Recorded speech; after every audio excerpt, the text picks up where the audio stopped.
All right, Shalom. I want to start off by giving all praises, honor, and glory to Yahweh, Bahashim, Yahweh Shai, Bahashim, Rakakwadash. Double honors be to the elders and apostles of Great Millstone. That's where I learn this truth from and continue to learn this truth from, as well as peace and blessings. Salutations to you, Akim, that are risking your lives and your freedom and hopes for salvation. Just gonna get straight into this. I'm gonna entitle this lesson "Double Consciousness." All right, is a result from the curses, and the majority of you Negroes, Hispanics, and Native Americans, all right, suffer from this, whether you know it or not. Especially going into the workplace and in public environments, dealing with different heathen. All right, there's a stereotype,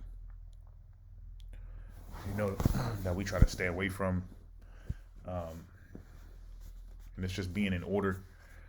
Okay, but these perceptions, all right, are ultimately a result of the curses. So let's just go into what it means. It says, who practices double consciousness? Double consciousness is a concept in social philosophy referring originally to a source of inward two-ness, putatively experienced by African Americans because of their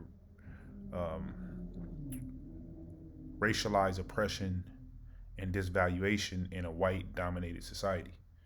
Okay, so let's see if I can find it in simpler terms.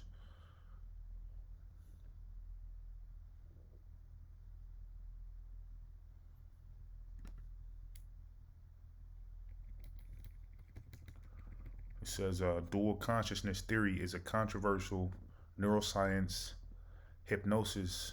hypothesis suggesting a split brain patient can develop two independent consciousness after a corpus callosum, I don't know how to say that, callosotomy severs the connection. Let me just get that word. Salakia.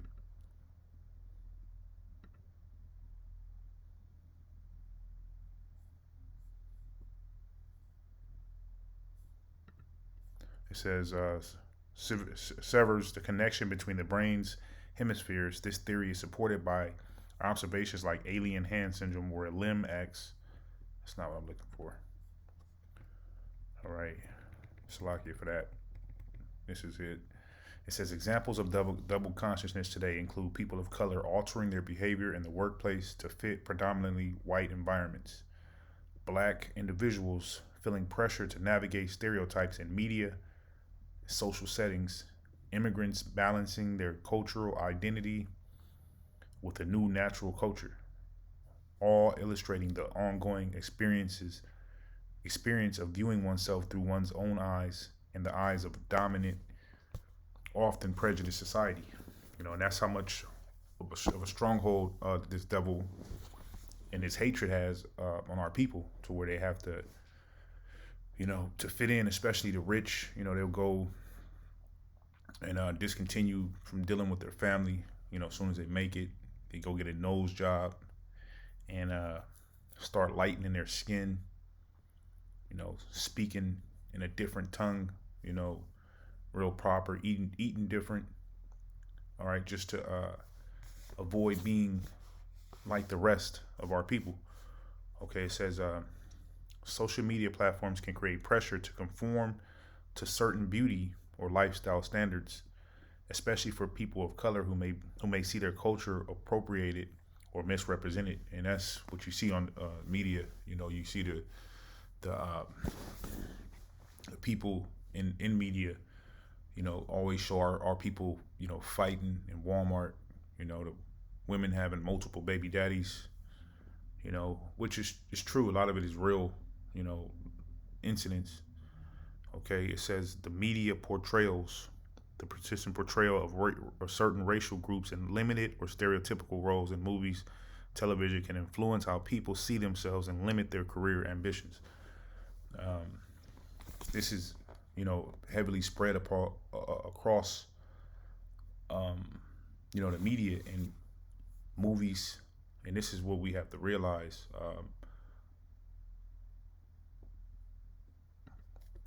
I'm gonna get it right here.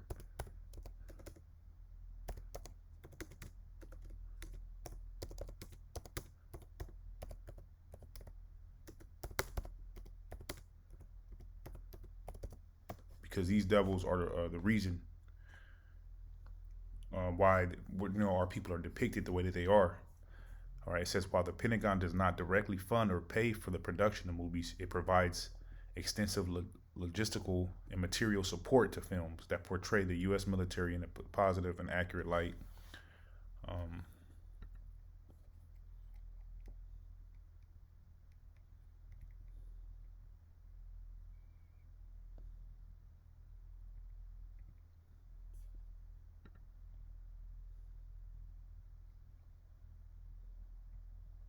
just want to show. It says the Pentagon budget request for fiscal year 2024 comes in a staggering 824 billion, the highest any country has ever spent on its military. Um, it's not it. There was basically a interview where they were being exposed about how they're actually spending money, to influence, the media. All right, the Pentagon, and ultimately, it's the reason why our people are, you know, dumbed down. You go to these different. Um, I'll just give an example, like you're dealing with these different athletes. I'm just gonna stay on athletes. All right.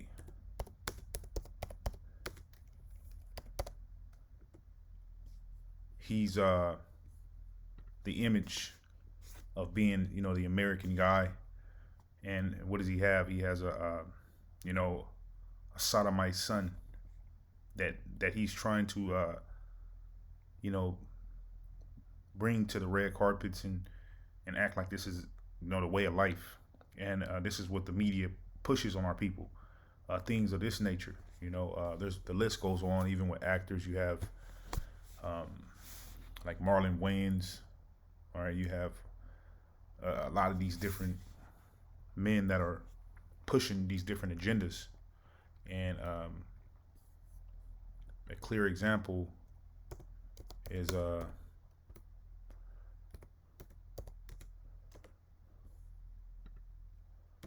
this TV show, The Bad Girls Club. You see what they push. All right, is debauchery. Women being in a fighting nature, 24/7, ghetto. All right, ruthless, scandalous. Why? Because they know it's gonna reach our people. But I'm gonna stay on the topic. I don't want to get too off.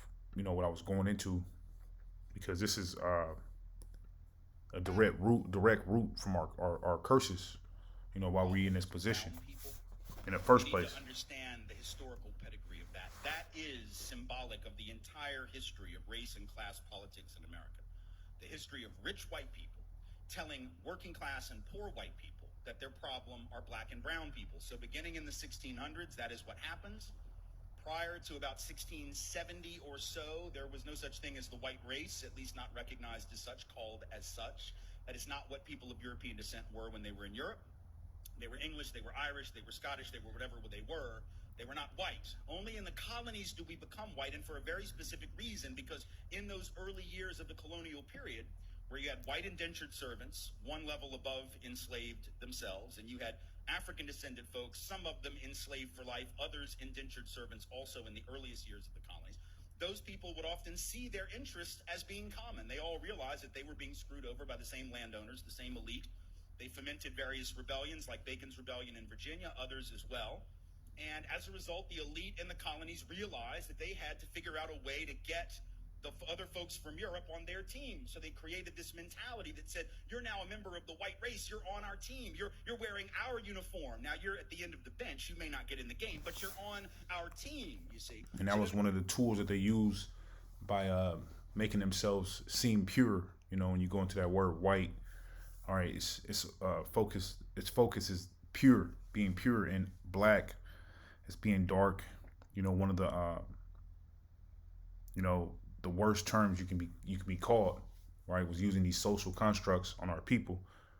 Okay, and this is how, the identities, all right, of this, this big construct, ended up hurting our people, because even today, when you're doing a job application or you're filling out paperwork, whether it's on a computer or, like I said, filling out the paper, all right, they can box you into these categories, all right, and they never give us the true statistics. It's always watered down statistics, but there's a heavy, economic disparities, man, and a heavy economic gap between the so-called Negroes, Hispanics, and Native Americans and the so-called white race, all right, there's no such thing as white people, all right, they're the Edomites, and they control, the media, even the holding of the statistics. All right, they're all in control of these different things, and they have no wisdom. All right, they have no knowledge, man. They're foolish. Esau is his nature is the damn fool, man. And the scriptures speak about how he's a damn silly ass idiot. White folks now called on the slave patrols, right? Didn't really give them any land. So or any real power. he pretty much patented his whole society off of the slave trade, to this day with the police, and this is what he's going to kind of go into. All right, they really push a spirit of, making our people not feel comfortable or at ease. So speak about the gaps. All right, it says racial wage gaps also have widened among the broader trend of growing wage inequality, as black workers have reaped even fewer gains from increased egregious productivity than white workers. While net productivity per hour worked increased 69% between 1979 and 2019, median wages grew by only 14% per year.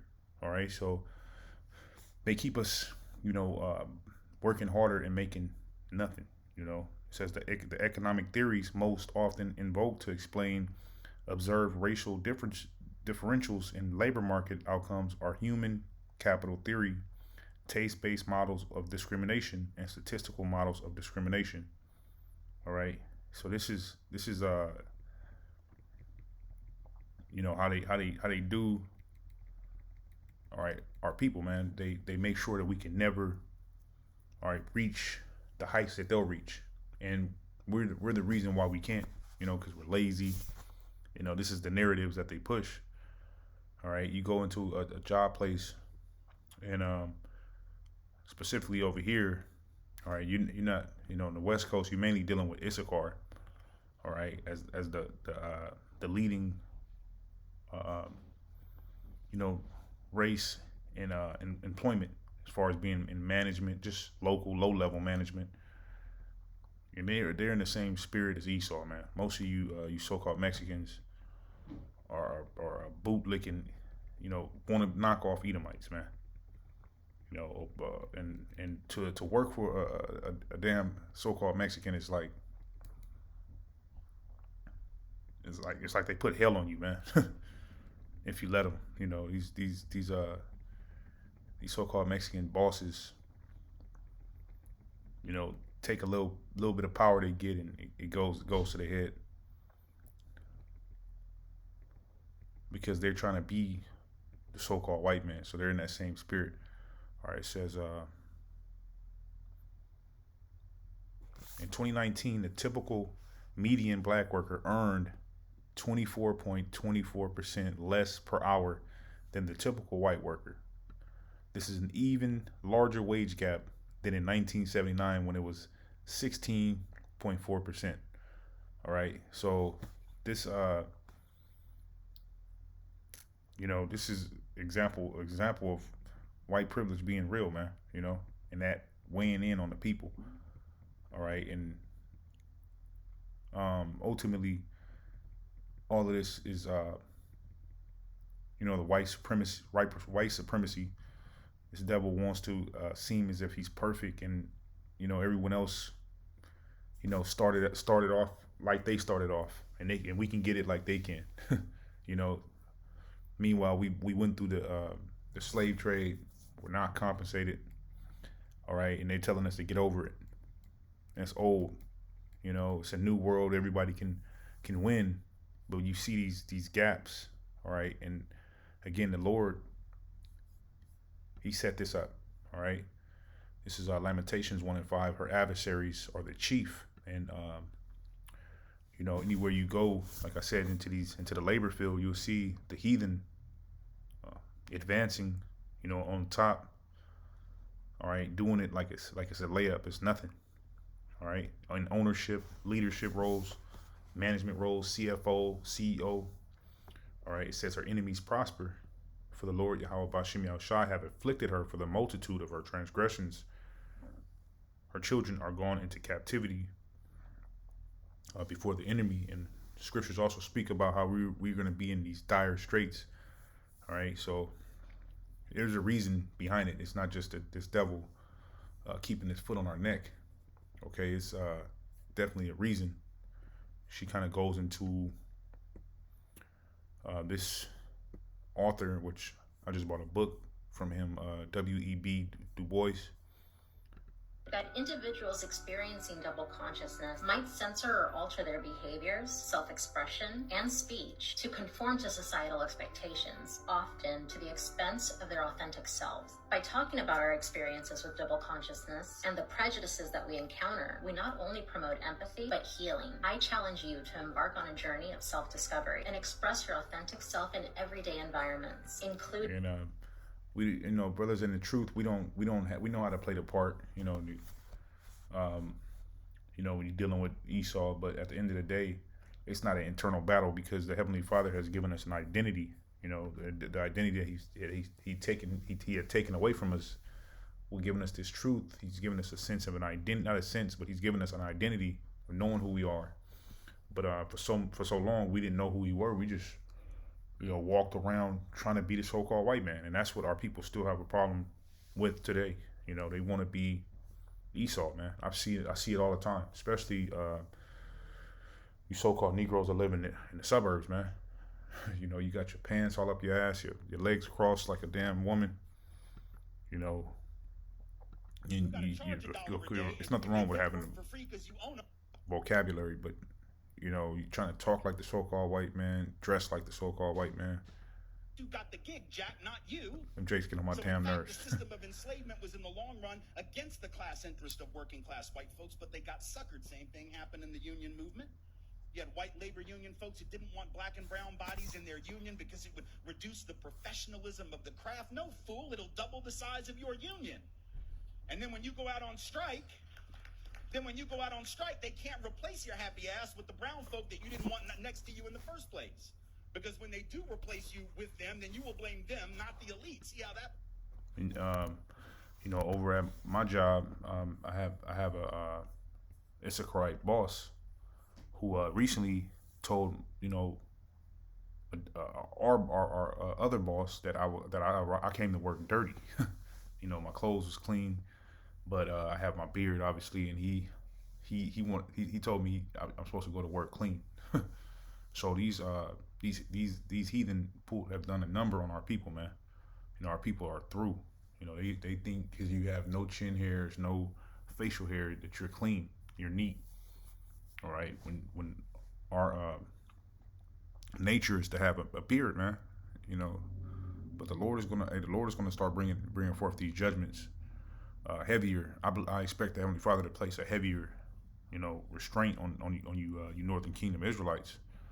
All right, because what Esau and his kingdom fallen, we already seen the effects of what he's doing to the so-called Negro woman, and I expect you Issacharite men that are without this faith and truth, protection and safety of Yahweh Bashim Yahushua to start catching hell, man. And I'm gonna be happy about it, because a lot of you 2/3 as Israelites, man. Hey, you get on my damn nerves. It says, he that oppressed the poor to increase his riches, and he that giveth to the rich shall surely come to want. And this goes for the ones that donate their money, these donations to these these Republicans and these Democratic parties. You both gonna come, to starvation, destruction by Yahweh Bashim Yahushai. All right, in time of Jacob's trouble, the Lord is he's gonna start, raising up he's gonna start putting belt to ass. All right, this is Proverbs.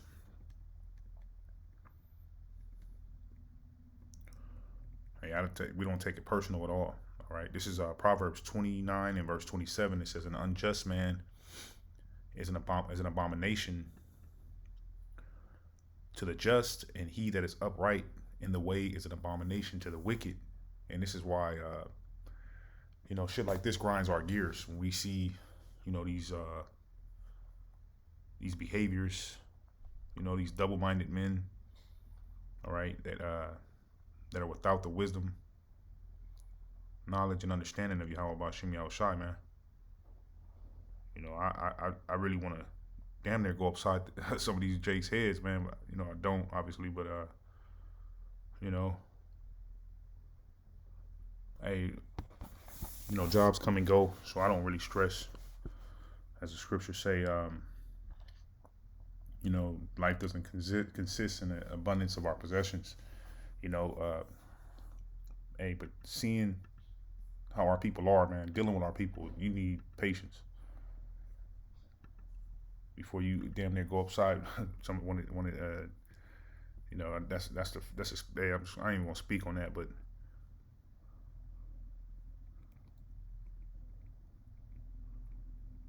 that's the spirit they damn near get you in, man. All right.